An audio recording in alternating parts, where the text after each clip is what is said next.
Bonjour, je suis particulièrement ravi de vous retrouver sur ce programme de formation. Si vous me regardez, ça veut dire que vous avez pris la courageuse décision de vous procurer cette formation importante. La formation, elle est au centre de la vie de chaque être humain. Tous les jours, on se forme, parfois sans se rendre compte. Parfois, on ne s'en aperçoit pas. Chaque situation que nous traversons est une expérience, donc une formation, parce que ça nous donne la possibilité de tirer des leçons. Parce qu'une leçon vient toujours de quelque chose qu'on apprend. Et apprendre, c'est se former. Voilà. Alors donc, merci vraiment pour la confiance que vous manifestez en achetant cette formation.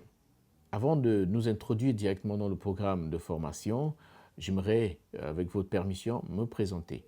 Je suis John Nlodi, je suis informaticien de formation. Dans le cadre donc de mes activités professionnelles, aujourd'hui je travaille en étroite collaboration avec des entreprises qui font dans l'import-export. Voilà, c'est la raison pour laquelle aujourd'hui je suis beaucoup engagé vraiment dans la vulgarisation de ce secteur d'activité. Ma collaboration avec certains donc de ces entreprises qui font dans l'import-export consiste à une représentativité, à une représentation si vous voulez. C'est-à-dire que je travaille pour ces entreprises dans des domaines bien spécifiques pour apporter justement une plus-value au fonctionnement et au développement de ces entreprises. Voilà un petit peu ce que vous pouvez retenir de ce que je suis, du personnage qui est devant vous et qui est prêt à faire ce petit bonhomme de chemin avec vous.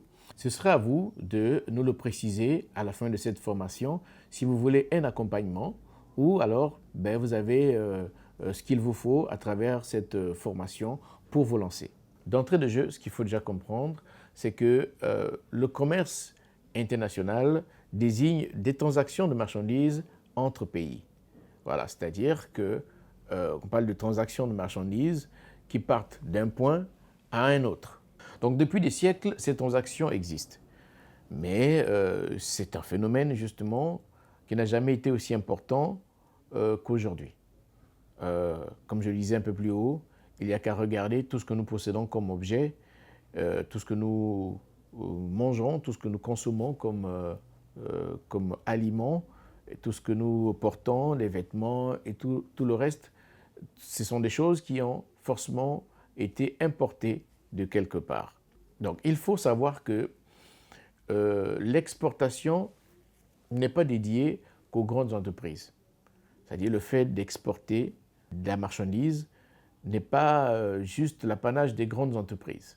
Parce que ces dernières, vraiment selon les statistiques, ne représentent que, ne représentent que 4% dans cette activité. C'est-à-dire les grandes entreprises ne représentent que 4% dans cette activité de commerce, au niveau du commerce international.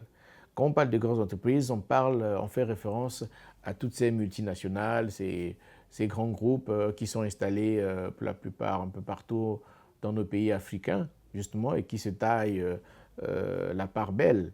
Mais la surprise, évidemment, c'est que selon les statistiques, ils ne représentent que 4% dans cette activité. Alors, les autres 96% sont occupés par toutes ces petites entreprises, en tout cas toutes ces petites entreprises qui font dans le commerce international, mais malheureusement qui n'ont pas toujours forcément les meilleures parts du gâteau.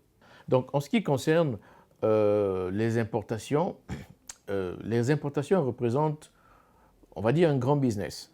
C'est vraiment une grande part de marché qui existe à la hauteur des milliards d'euros ou de francs CFA, comme vous voulez, de marchandises. L'exportation est tout aussi importante, mais c'est beaucoup plus l'importation qui est beaucoup plus représentative, surtout dans nos pays africains. Nous importons énormément que nous exportons. Nos matières premières, mais c'est essentiellement ça qui est exporté. Nous n'exportons pas, on va dire, nos conceptions, nos productions locales. C'est beaucoup plus de l'importation que nous faisons, soit de la nourriture, soit donc des équipements, de tout ce dont nous avons besoin pour notre fonctionnement, pour notre vie quotidienne. Donc, les importations sont beaucoup plus importantes que les exportations. Bon, de plus, il existe de nombreuses raisons à ce fait, le fait qu'il y ait plus d'importations que d'exportations. dans nos pays africains. Les raisons sont diverses. Par exemple, la disponibilité. Voilà, il y a des produits qu'on recherche chez nous, qu'on ne trouve pas, on les trouve ailleurs. On est obligé de les importer. Mais des fois aussi, il y en a dans notre pays, mais le prix laisse à désirer, malheureusement. Des choses qui sont fabriquées localement, parfois coûtent beaucoup plus cher que si on les importe. C'est un paradoxe, mais c'est la réalité du terrain. Donc, si vous êtes en train, ou si vous avez l'intention vraiment de démarrer votre entreprise, et où vous envisagez vivement de vous lancer dans l'import-export, cette formation est vraiment la bienvenue. Elle vous aidera à comprendre un petit peu le sujet, à comprendre ce dans quoi vous vous êtes engagé. Donc, sommairement parlant, nous allons voir des points très importants dans cette formation, justement pour vous permettre de vous équiper à suffisance avant de lancer votre entreprise. Donc, nous parlerons de l'étude de marché, qui est une partie très importante avant de se lancer dans un domaine, quelle que soit la nature. Et nous parlerons donc du marché cible, nous parlerons du coût du démarrage, parce que toute initiative dans l'entrepreneuriat a un coût. Nous parlerons donc des revenus et de facturation. Combien vous êtes censé pouvoir gagner dans ce business et combien vous pouvez, parce que c'est dans les deux sens. Si vous vous lancez dans le commerce international, dites-vous que vous allez acheter et vendre. Donc, combien vous comptez gagner, vous pensez que vous gagnerez, et à combien vous comptez vendre. Nous parlerons également de production, donc des détails un peu sur tout ce qui concerne une opération de transit. Nous parlerons de commercialisation. Nous parlerons en résumé, ou si vous voulez en conclusion, de tous ces outils dont vous avez besoin véritablement pour vous lancer dans ce domaine, dans ce secteur d'activité de l'import-export. Voilà en gros les points que nous allons aborder dans cette formation.